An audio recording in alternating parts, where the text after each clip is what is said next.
Ang daming turista dito, guys.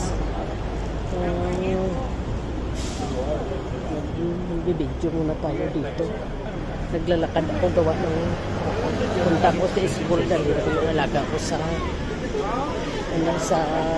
therapy. Nandaan tayo dito sa Central. Ito yung tourist spot ng